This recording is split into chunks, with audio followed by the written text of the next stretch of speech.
Hello अस्सलाम वालेकुम। मैं मोहम्मद खालिद आप सभी का खैर मक़दम करता हूँ मेरे इस YouTube channel learn with Khalid पर। तो आज के इस क्लास में हम लोग पढ़ेंगे गज़ल जो कि खलीलुर रहमान आज़मी का है, और गज़ल है तेरी सदा का है सदियों से इंतज़ार मुझे, है ना। ये क्लास 9 की है जो कि गुलजार उर्दू से हम लोग पढ़ेंगे। झारखंड टेट की तैयारी है, जो कि जेटेट की तैयारी कर रहे हैं उनके लिए है, और जो क्लास 9 की तैयारी कर रहे हैं उनके लिए भी है। ये वीडियो बहुत ही अहम है ना। और इस क्लास को शुरू करने से पहले आप सभी से दरख्वास्त है, अगर आपने मेरे इस चैनल को सब्सक्राइब नहीं किया है तो बराए करम सब्सक्राइब कर लें, ताकि जब भी मैं नई वीडियो लाऊं तो आप उसका हिस्सा बन सकें, है ना। तो चलिए शुरू करते हैं। आप मुझे फॉलो कर ले इंस्टाग्राम से, टेलीग्राम से और व्हाट्सएप से भी फॉलो कर ले, वहाँ पर जाकर आप सर्च कर सकते हैं, ठीक है। नहीं तो फिर आप डिस्क्रिप्शन में भी लिंक दिया गया है, वहाँ से भी डायरेक्ट आप जाकर फॉलो कर सकते हैं, ठीक है। अगर आपको मेरी ये वीडियो अच्छी लगे तो लाइक कमेंट एंड शेयर ज़रूर कीजिए, और सब्सक्राइब भी कर ले और बेल आइकन को भी प्रेस कर लीजिए, है ना। तो चलिए शुरू करते हैं। खलीलुर रहमान आज़मी, है ना, जो कि उनकी पैदाइश 1927 को हुई, है ना, और 1978 में उनकी वफ़ात हुई, ठीक है। खलीलुर रहमान आज़मी सराय मीर ज़िला आज़मगढ़ उत्तर प्रदेश में पैदा हुए, है ना। और खलील जो है उनका तखल्लुस है, ये ध्यान रखें आप, ठीक है। आज़मगढ़ से हाई स्कूल का इम्तिहान पास किया, अलीगढ़ मुस्लिम यूनिवर्सिटी में आला तालीम हासिल की, फिर वही शोबा उर्दू से वाबस्ता हो गए। तवील बीमारी के बाद अलीगढ़ में इंतकाल हुआ, अलीगढ़ में उनका इंतकाल हो गया, ठीक है। और खलीलुर रहमान आज़मी ने गज़लें भी कही और नज़में भी, लेकिन उनकी गज़लें अपने धीमे अंदाज, दर्दमंदाना लहजे, फ़िक्री तजस्सुस और एहसास की ताज़गी के बायस ज़्यादा पसंद की गई है ना। वो पुरानी तशबीह और इस्तारों से गुरेज़ करते थे, वो नई गज़ल के अव्वलीन मामारों में शामिल है ना। उनके कलाम के मजमूए देखें, कागज़ी पीरहन, नया अहदनामा, है ना, और ज़िंदगी ए ज़िंदगी, ज़िंदगी ए ज़िंदगी के नाम से भी शाये हुए हैं, है ना। ये सब क्या है, उनके कलाम के मजमूए हैं। और नसरी किताबों में उर्दू में तरक्की पसंद, अदबी तहरीक, मज़ामीन नू और फ़िक्र व फ़न शामिल है।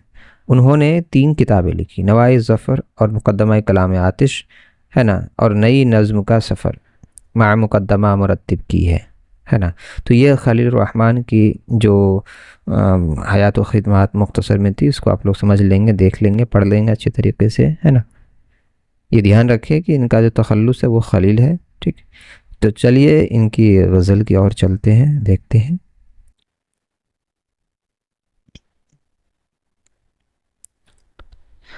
गज़ल देखें कि तेरी सदा का है सदियों से इंतज़ार मुझे, तेरी सदा का है सदियों से इंतज़ार मुझे, मेरे लहू के समुंदर ज़रा पुकार मुझे, है ना। सदा यानी आवाज़, है ना।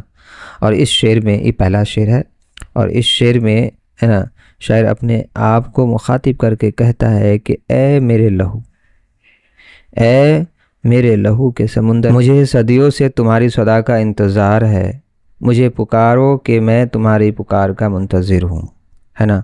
तो ये इसकी तशरीह है।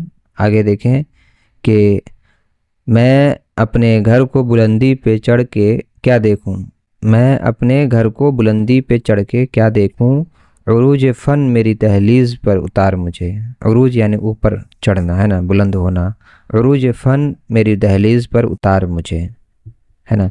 तो इस शेर में शायर कहता है कि मेरा फ़नी उरूज वो उरूज कभी ना हो कि जो मुझे ऐसी बुलंदी पर चढ़ा दे कि मैं बाकी सब हक़ीर जानो, बल्कि मुझे अपने घर की बुलंदी पर चढ़कर देखने की बजाय दहलीज़ के पर अपने फ़न की बुलंदियों के साथ रहना है ना।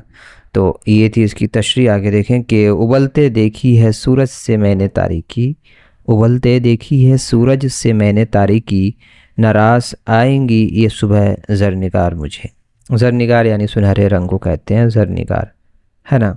तो इस शेर में शायर कहता है कि हर उरूज के साथ इसका ज़वाल पोशीदा होता है, कि वो रोशन सूरज जिसे हम नाकाबिले तस्खीर और لازوال سمجھتے ہیں، میں نے تو اس پر بھی تاریکی اترتے دیکھی ہے، تو پھر یہ کیوں کر ممکن ہے کہ مجھے یہ چمک دمک کی صبح راس آئیں گی، ہے نا۔ تو یہ تھی اس کی تشریح۔ آگے دیکھیں کہ کہے گا دل تو میں پتھر کے پاؤں چوموں گا، کہے گا دل تو میں پتھر کے پاؤں چوموں گا، زمانہ لاکھ کرے کہ آ کے سنگار مجھے، زمانہ لاکھ کرے آ کے سنگار مجھے، ٹھیک ہے۔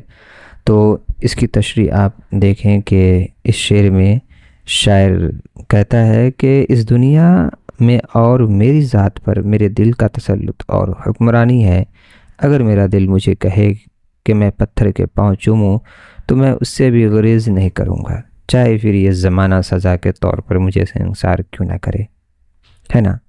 تو یہ تھی اس کی تشریح۔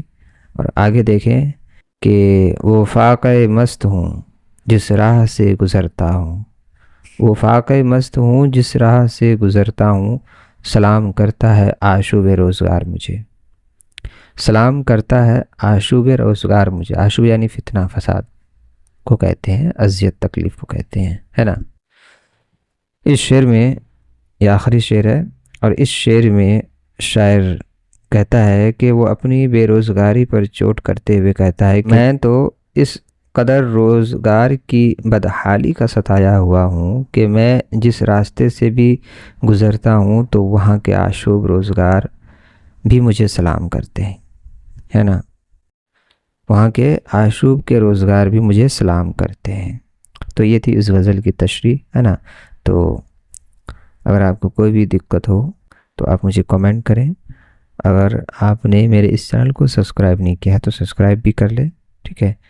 تو باقی پھر ملتے ہیں اگلی ویڈیو میں۔ اللہ حافظ۔